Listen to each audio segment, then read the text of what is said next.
In this lecture, we are discussing about Arduino IDE and basic function libraries related to the Arduino programming. Arduino IDE. IDE refers to the Integrated Development Environment. Arduino IDE is an open source software that is used to program the Arduino controller board. Arduino controller board contains Atmega 328P controller. So to program that particular microcontroller, we are using or we are writing a program by using this Arduino IDE. To write the program by using this Arduino IDE, basic knowledge about C or C++ programming is required. And this Arduino IDE can be easily downloaded from the Arduino official website, that is arduino.cc.in, and it is very a simpler process to install the Arduino IDE into our PC. Once you install the Arduino IDE in your PC, it gives this type of the screen where we can write our program.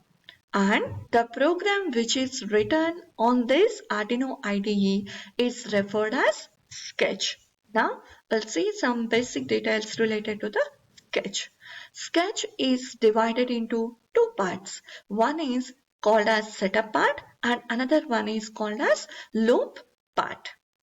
The setup is the point where the actual code starts. That is, it's just like the main function in our C programming language. And in this setup function, we are declaring the IO variables, or we are using one instruction which is called as pin mode statement or instruction, which is in general used to initialize the setup function. And even this setup function is also used to set the baud rate for the serial communication. Next, the second part of the sketch is loop. As the name suggests, it is an infinite loop where the set of statements or the instructions written within this loop can be executed infinite number of times.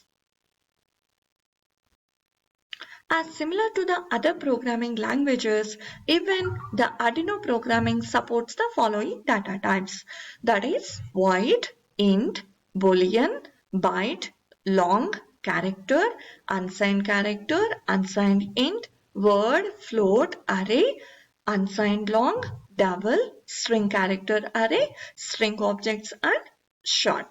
All these data types are very similar to our C-level language. Now we'll see some basic function libraries which are there in Arduino programming. The first set of functions are related to the input-output functions.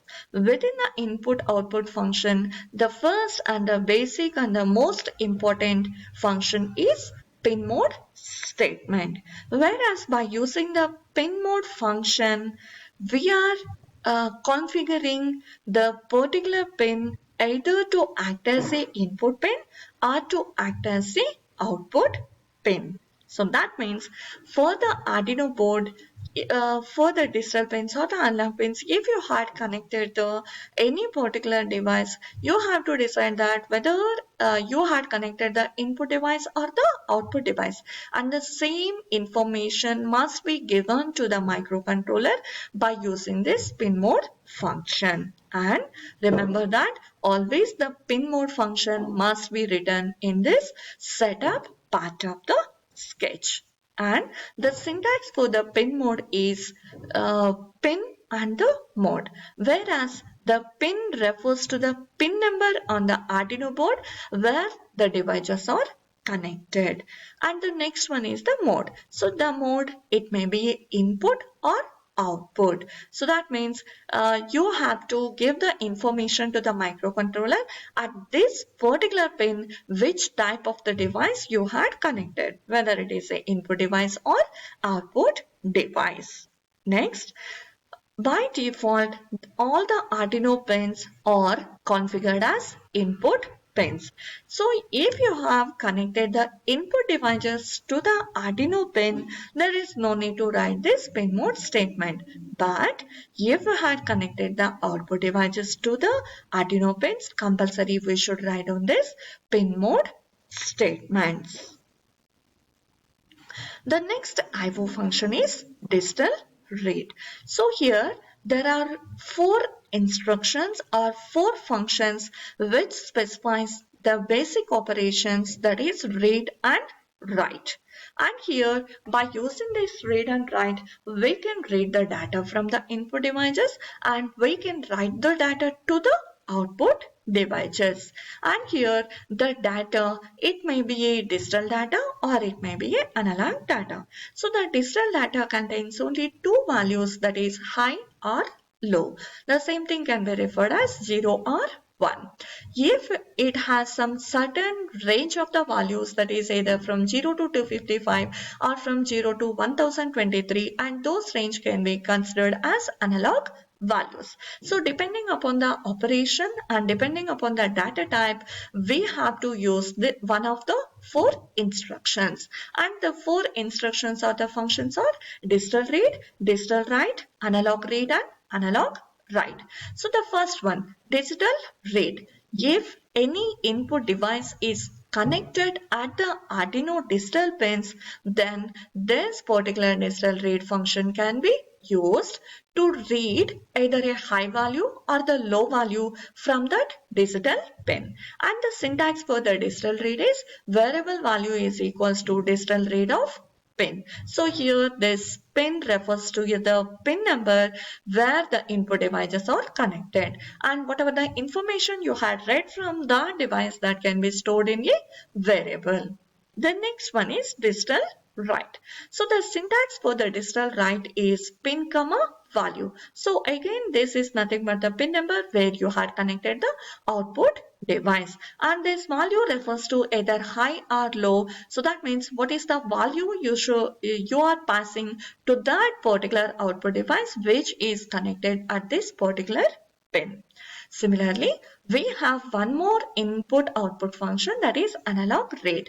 And here if any input device is connected at the analog inputs, that is from A0 to A5, then to read the value from that input device, we are using this analog read function. And again the syntax is similar to this digital read, only the thing is here you have to change this keyword as analog read. And the next one is analog write.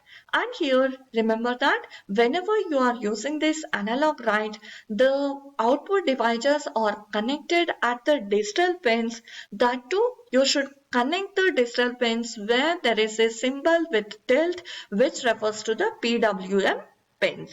Only if the devices are connected at that PWM pins of your Arduino, then only this analog write function can be used. Otherwise, the compiler will give the error.